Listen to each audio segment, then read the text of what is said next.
Édifiez-vous davantage avec ces différentes thématiques scrutées par le révérend pasteur Zacharie Kabengele.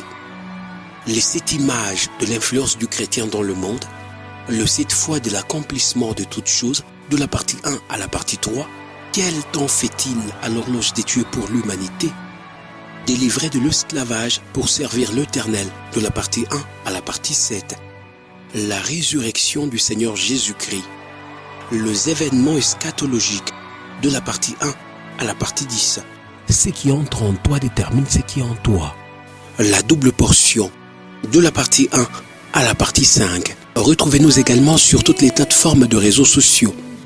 Zacharie Kabengele, Nouvelle Cité de David. YouTube, Zacharie Kabengele à Bible ouverte. Père Céleste, Dieu de toute grâce et de toute bonté, Dieu d'amour, c'est une joie, une grande joie pour nous aujourd'hui encore de nous retrouver, Seigneur notre Dieu, devant ton trône, à tes pieds, pour t'écouter comme écoutent les disciples. Comme le dit le prophète Ésaïe, chaque jour tu éveilles mon oreille, chaque jour tu me réveilles, Éternel, pour que je t'écoute, j'écoute ta parole. Non pas comme tout le monde, mais comme écoutent les disciples.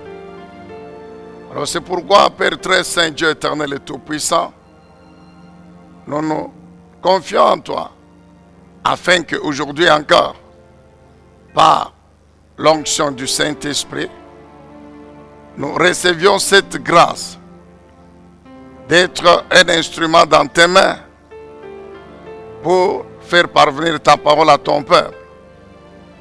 Nous recevions cette grâce de l'écouter, de ton peuple d'écouter cette parole, de la comprendre et de la mettre en pratique, afin que leur vie change et glorifie encore davantage le nom de notre Seigneur et Sauveur Jésus-Christ.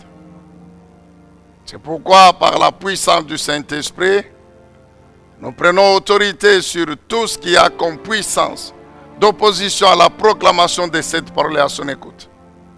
Nous prions au nom de Jésus, nous disons tous Amen, et nous pouvons acclamer le Seigneur Dieu Tout-Puissant.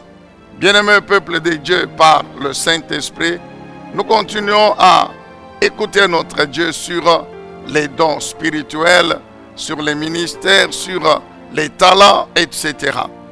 Et aujourd'hui, nous voulons nous focaliser sur 1 Corinthiens chapitre 12. Donc principalement sur les dons spirituels. Nous savons que beaucoup de questions se posent dans l'église de Jésus-Christ actuellement, aujourd'hui, sur ce que c'est que les dons spirituels, sur leur source, sur la façon de pouvoir les exercer dans l'église, sur les problèmes que l'exercice de ces dons suscite, etc.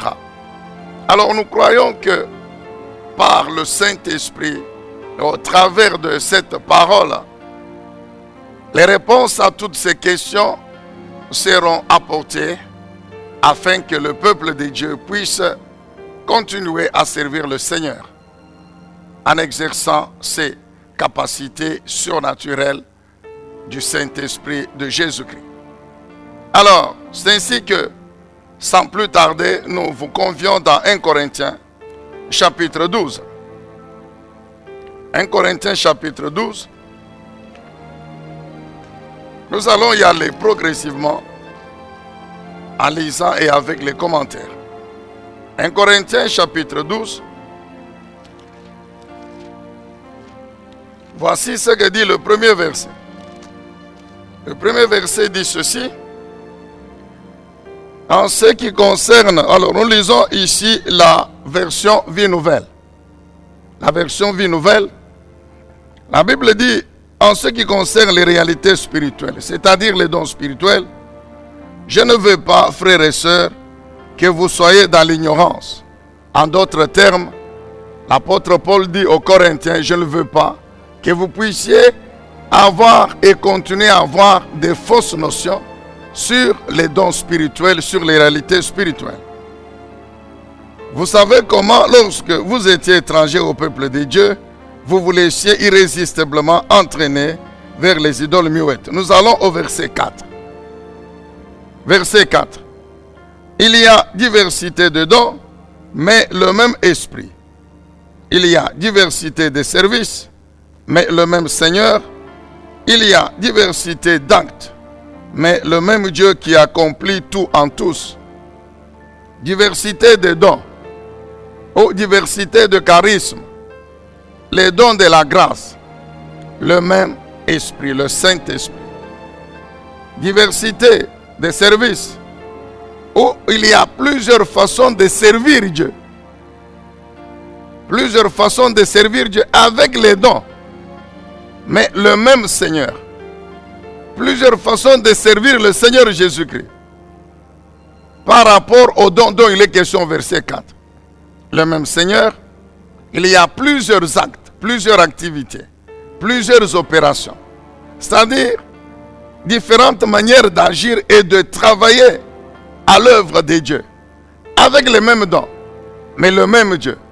Donc vous comprenez que dans ce verset, le verset 5 et 6, il est question de toute la Trinité. C'est-à-dire Dieu le Père, Dieu le Fils, Jésus-Christ et Dieu le Saint-Esprit. Et il est question des dons, des mêmes dons. C'est comme pour dire que Dieu demeure la source des dons spirituels. Dieu est la source. Il est l'auteur. Souvenez-vous, nous avons dit que Dieu en tant que créateur de la vie humaine, c'est lui le propriétaire. Et Dieu, pour permettre à l'homme de bien gérer cette vie, de bien la vivre, Dieu lui a donné des moyens. Et parmi ces moyens, ici sur le plan spirituel, il y a les dons. Est-ce qu'on peut dire très bien Amen? Donc, les dons spirituels, la manière d'exercer ces dons, donc de servir Dieu avec ces dons, la puissance qui nous aide, qui aide le chrétien, l'homme, la femme, à servir Dieu en exerçant ces dons, cette puissance est de Dieu. Amen, bien-aimés dans le Seigneur. Nous répétons pour une bonne compréhension. Dans 1 Corinthiens 12, le verset 5 et 6, il est question de la Trinité divine, du Saint-Esprit qui donne les dons, divers dons, du Seigneur Jésus, et puis de Dieu le Père. Et nous tirons de cette révélation ceci, que Dieu demeure la source des dons. Dieu demeure la source des dons. C'est pourquoi la Bible dit don spirituel, don de l'Esprit. Quel esprit? L'Esprit Saint, qui est l'Esprit de Dieu le Père et l'Esprit de Dieu le Fils. Plusieurs façons de servir Dieu avec ses dons. C'est toujours Dieu qui les détermine. Le pouvoir, la puissance qui nous aide à exercer ces dons. Ce pouvoir, cette puissance, c'est celle de Dieu. Amen, bien-aimés dans le Seigneur.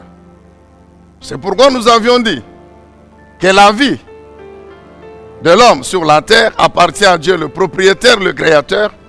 Et Dieu nous a donné les moyens spirituels, physiques, matériels, financiers pour vivre cette vie selon sa volonté afin qu'elle glorifie son nom. Et parmi ces moyens, les moyens spirituels, il y a les dons. Donc Dieu est la source des dons. Dieu détermine les manières ou les différentes façons d'exercer ces dons. Et Dieu donne le pouvoir et la puissance pour les exercer. Alléluia. Que Dieu soit loué, que Dieu soit béni. Alors, nous passons au verset 7. La Bible dit ceci au verset 7. Or, À chacun, la manifestation de l'Esprit est donnée pour le bien de tous. À chacun, la manifestation de l'Esprit, c'est-à-dire le don spirituel, l'exercice de ce don, lui est donné pour l'utilité, non pas pour lui, non pas pour sa gloire, non pas pour satisfaire ses intérêts, non pas pour s'exhiber, non. Chaque chrétien exerce le don reçu de Dieu, du Saint-Esprit, pour l'utilité de l'assemblée. Donc, chacun doit se poser la question, le don que j'ai reçu, que j'exerce, à quoi sert-il à l'assemblée? À quoi ce don sert-il à l'assemblée? Et pour nous, bien nous comprendre encore à ce niveau-là, bien aimé, quand vous lisez toujours au verset, au chapitre 12, à partir du 12e verset, après avoir défini tous les dons, les 9 dons, après les avoir annoncés ou cités, l'apôtre Paul, maintenant il donne l'exemple du corps humain. Pour que les Corinthiens comprennent, pour que nous aussi aujourd'hui nous comprenions comment nous devons exercer ces dons. Pour quel but? Le but ultime, c'est l'utilité de toute l'assemblée. Le but que le Saint-Esprit poursuit en nous donnant ces dons, en nous montrant comment les exercer, en nous donnant le pouvoir, la capacité de les exercer, c'est pour que l'assemblée soit bénie. C'est ça l'utilité commune. Le bien de tous, c'est-à-dire de toute l'assemblée. Pour que l'assemblée soit édifiée, pour que l'assemblée soit bénie, pour que l'assemblée trouve son... Donc soit bénie, soit édifiée, soit équipée, soit fortifiée, soit encouragée. Amen, bien-aimés dans le Seigneur. Alors c'est ainsi que l'apôtre Paul, du verset 12 au verset 27, il donne cet exemple du corps humain et pour que nous comprenions. En d'autres termes, ça veut dire quoi? Bien-aimés, en d'autres termes, ça veut dire ceci. Que chaque membre de l'Église qui correspond aux membres du corps humain doit exercer son don sans orgueil, sans complexe d'infériorité ou de supériorité, sans jalousie et sans indépendance. Alléluia. Nous reprenons. Chaque membre de l'Église qui y a reçu un don quelconque et qui l'exerce, puisque l'objectif poursuivi c'est l'utilité commune, c'est le bien, la bénédiction de l'assemblée, alors ce chrétien doit être animé, imprégné de la pensée suivante, que j'exerce ce don sans orgueil, sans indépendance,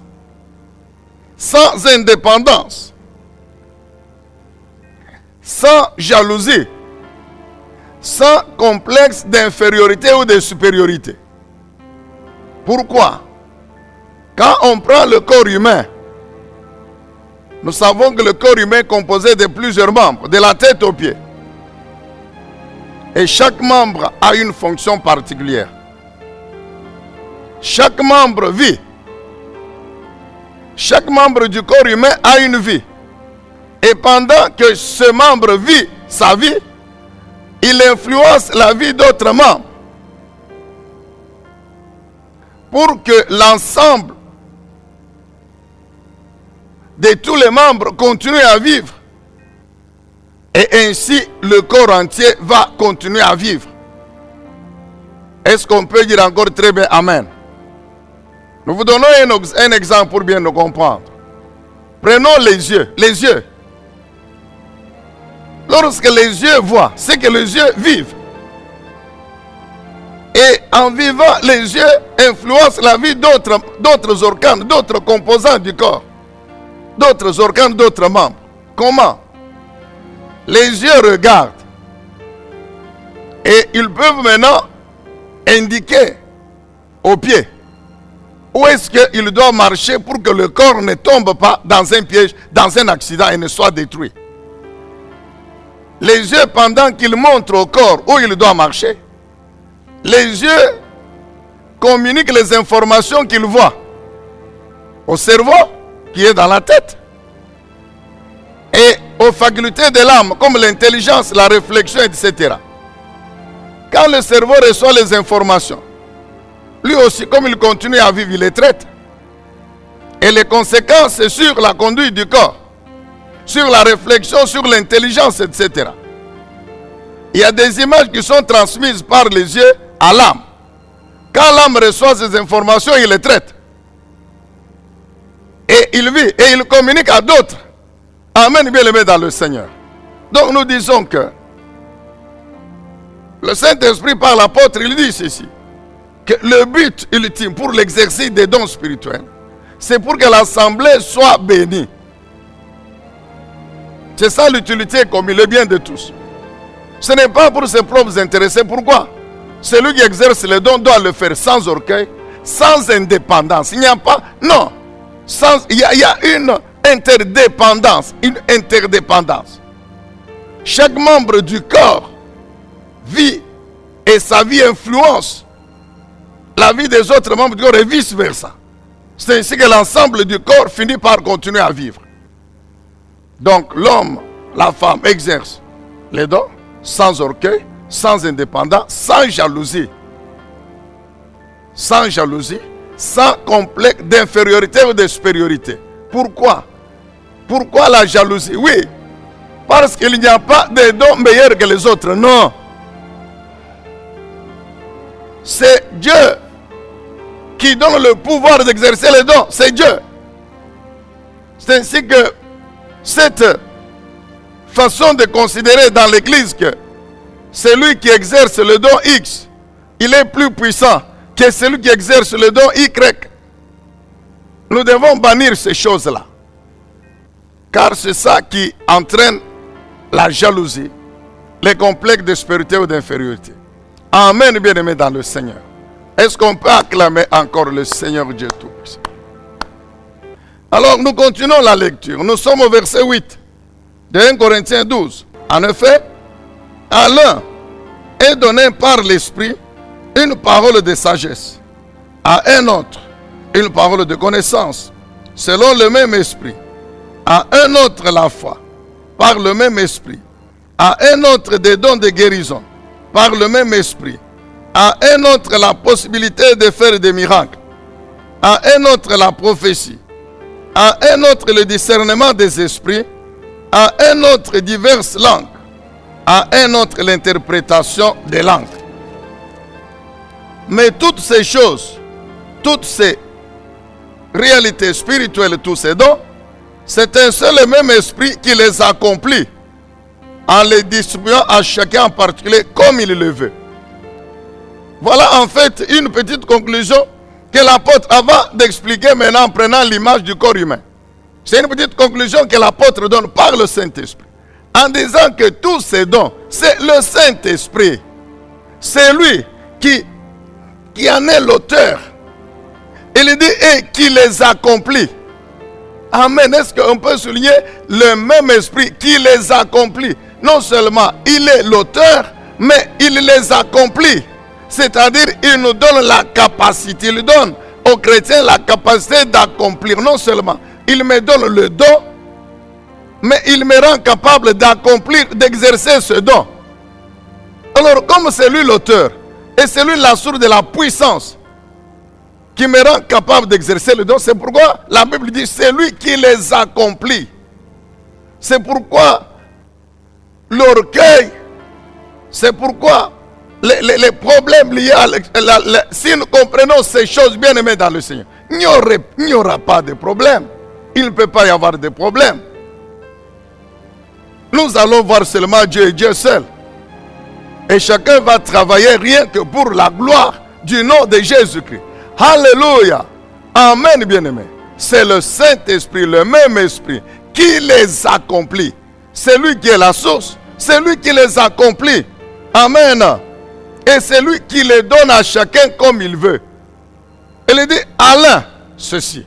À l'autre, celui-là. À l'un, c'est ce don. À l'autre, celui-là. Alléluia. Que Dieu soit loué, que Dieu soit béni. C'est facile à comprendre.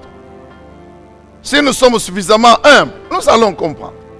Et il ne peut pas y avoir de problème dans l'église autour des dons spirituels. Que Dieu soit loué, que Dieu soit béni. Alors, quand vous prenez ces dons, qui sont neufs, on nous a déjà expliqué, nous le connaissons, qu'on peut les répartir en 3 grands groupes. En 3 groupes. Le premier, ce qu'on appelle les dons de révélation. Les dons de révélation. Alors qu'ils comprennent la parole de sagesse, la parole de connaissance et le discernement des esprits. Puis vous avez les dons de puissance. Vous avez la foi, le don de la foi, le don de guérison, et puis le don de faire les miracles. Et puis vous avez les dons d'inspiration, que sont les dons de prophétie, le don des langues et d'interprétation des langues. Alors, nous allons essayer, toujours par le Saint-Esprit, d'expliquer encore un peu. Je ne dis pas que nous allons tout dire sur les dons, non. C'est une petite contribution par le Saint-Esprit pour que nous puissions comprendre encore très bien les choses. Alors, premièrement, il y a la parole de sagesse. La parole de sagesse, c'est encore quoi? La parole de sagesse, c'est cette capacité surnaturelle que le Saint-Esprit donne à une personne de pouvoir prodiguer des conseils pratiques, de pouvoir régler des conflits entre les personnes, abaisser les tensions entre différentes personnes, dans différents groupes d'individus, comme dans le mariage, comme même dans les assemblées chrétiennes, comme dans les associations, etc. Donc partout où des hommes et des femmes se retrouvent et qu'il y a des conflits entre eux, il y a ces personnes qui ont cette capacité surnaturelle. Quand ils prononcent une parole, comme cette parole est inspirée par l'Esprit de Dieu, cette parole va mettre tout le monde d'accord. Cette parole va anéantir les conflits. Vous savez, beaucoup d'incompréhensions, même dans le mariage, sont toujours l'œuvre du diable.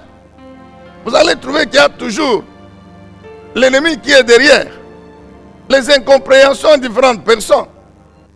C'est le diable qui influence les pensées des gens. Et ces pensées sont traduites par des paroles qui sont mauvaises. Et au milieu des gens, lorsque l'homme et la femme sont en train de se chamailler, ce sont ces paroles mauvaises qui sortent de leur bouche. Alors en ce moment-là, il y a un conflit. Mais lorsque quelqu'un arrive avec la parole de sagesse, comme elle est inspirée par l'Esprit de Dieu, cette parole a la puissance d'anéantir l'influence du diable sur les deux personnes. Ainsi, les deux personnes se remettent d'accord et se remettent sur le même chemin, continuent à marcher ensemble. Donc la capacité surnaturelle de prodiguer des conseils au milieu des gens, d'amener les gens, d'abaisser les tensions, les conflits entre les gens. La parole de sagesse, bien-aimée, c'est aussi cette capacité de faire taire l'adversaire. C'est une parole. Vous voyez, c'est la sagesse. La sagesse, c'est la puissance de Dieu. Quand on parle de la sagesse, c'est qu'on se réfère à Dieu, à l'Esprit de Dieu. C'est sa puissance. Donc cette parole qui sort de la bouche du chrétien, elle a la puissance d'anéantir l'ennemi. Elle a la puissance de confondre les adversaires. Elle a la puissance de faire taire l'adversaire. Si nous lisons Actes des Apôtres, chapitre 6, ici, c'est l'exemple du diacre Étienne.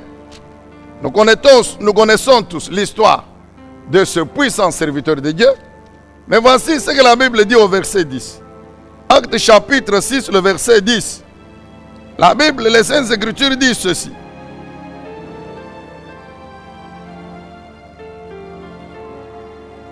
On peut commencer par le verset 8. Acte 6, 8. Étienne, plein de foi et de puissance, accomplissait des prodiges et des grands signes miraculeux parmi le peuple. Quelques membres de la synagogue, appelée synagogue des affranchis, des Cyrénéens, des Alexandrins et des Juifs des Ciliciens d'Asie se mirent à discuter avec lui. Soulignez, se mirent à discuter avec lui. Mais ils ne pouvaient pas résister à la sagesse et à l'esprit qui inspirait ces paroles. Amen, bien-aimés. La Bible dit quoi? Que ces gens, voyez, c'était des sages, des connaisseurs de la parole de Dieu, etc., membres du Sanhédrin. Mais ils discutaient avec Étienne. Mais les paroles qui sortaient de la bouche d'Étienne étaient tellement puissantes par le Saint-Esprit qui était en lui, que ces gens ne pouvaient pas résister devant Étienne. Amen, bien-aimés dans le Seigneur. Donc la parole de sagesse, c'est la capacité surnaturelle par le Saint-Esprit. C'est une parole qui est tellement puissante par le Saint-Esprit pour faire taire l'ennemi, pour anéantir l'ennemi. L'exemple, c'est d'Étienne. La Bible dit, ceux qui discutaient avec lui, qui étaient les connaisseurs de la loi, mais ils ne pouvaient pas résister à toutes les paroles qui sortaient de sa bouche, parce qu'elles étaient inspirées par le Saint-Esprit. La parole de sagesse, c'est aussi pour faire l'apologie de la foi. Pour faire l'apologie de la foi en Jésus-Christ. Faire l'apologie de la foi en Jésus-Christ. Pour défendre la foi en Jésus-Christ. Défendre l'évangile de Jésus-Christ. Pour que nous puissions nous comprendre, nous pouvons aller allons dans Matthieu chapitre 10. Matthieu chapitre 10. Matthieu 10, nous lisons le verset 18 et 20. Nous sommes en train de parler sur les dons de révélation. Je vous rappelle, c'est-à-dire la parole de sagesse, la parole de connaissance et le discernement des esprits. Alors maintenant, nous sommes au niveau de la parole de sagesse. Alors, Matthieu chapitre 10, le verset 18. Voici ce que dit la Bible. À cause de moi, c'est Jésus qui parle, qui s'adresse aux disciples. Il dit, à cause de moi, vous serez conduits devant des gouverneurs et devant des rois pour leur apporter votre témoignage à eux et aux non-juifs. Mais quand on vous fera arrêter, ne vous inquiétez ni de la manière dont vous parlerez, ni de ce que vous direz. Ce que vous aurez à dire vous sera donné au moment même. En effet, ce n'est pas vous qui parlerez, c'est l'Esprit de votre Père qui parlera en vous. Amen, bien-aimés dans le Seigneur. Ça, c'est le Seigneur Jésus, les paroles sorties de sa bouche, pour encourager ses disciples. Il les préparait à la persécution. Et il dit, c'est vrai, je vais vous laisser. Mais n'oubliez pas, je vous ai promis que le Père enverra le Saint-Esprit. Et quand le Saint-Esprit va venir, il vous donnera la parole de sagesse. La parole qui sortira de votre bouche sera tellement puissante que vous n'aurez pas à vous débrouiller pour faire l'analogie de votre foi en moi, pour défendre votre foi en moi, Jésus, pour défendre mon nom. Amen, bien-aimés dans le Seigneur. Vous n'aurez pas à vous débrouiller pour défendre mon nom. C'est ça, faire l'analogie de la foi en Jésus-Christ. Le Seigneur dit, le Saint-Esprit lui-même parlera l'Esprit de votre Père. Alléluia. Oh, que Dieu soit loué. Il dit l'Esprit de votre Père. Mais c'est le Saint-Esprit. C'est Jésus qui parle. Il définit le Saint-Esprit. Il dit l'Esprit de votre Père. Il parlera en vous. C'est lui qui va inspirer toute parole qui sortira de la bouche, de votre bouche, pour vous défendre. En réalité, c'est pour défendre mon évangile. C'est pour défendre la mission que je vous ai donnée à accomplir. C'est ça, faire l'analogie de la foi en Jésus. Amen, bien-aimés dans le Seigneur. La parole de sagesse, capacité surnaturelle, soit pour prodiguer des conseils, faire taire les nations, terminer les tensions entre les gens, soit pour anéantir l'adversaire, faire taire l'adversaire, soit enfin pour faire l'analogie de la foi en Jésus. Amen, bien. Est-ce qu'on peut acclamer le Seigneur Jésus-Christ? Que Dieu soit loué, que Dieu soit béni. Édifiez-vous davantage avec ces différentes thématiques scrutées par le révérend pasteur Zachary Kabengele. Les 7 images de l'influence du chrétien dans le monde, le 7 fois de l'accomplissement de toutes choses, de la partie 1 à la partie 3, quel temps fait-il à l'horloge des dieux pour l'humanité? Délivré de l'esclavage pour servir l'Éternel, de la partie 1 à la partie 7.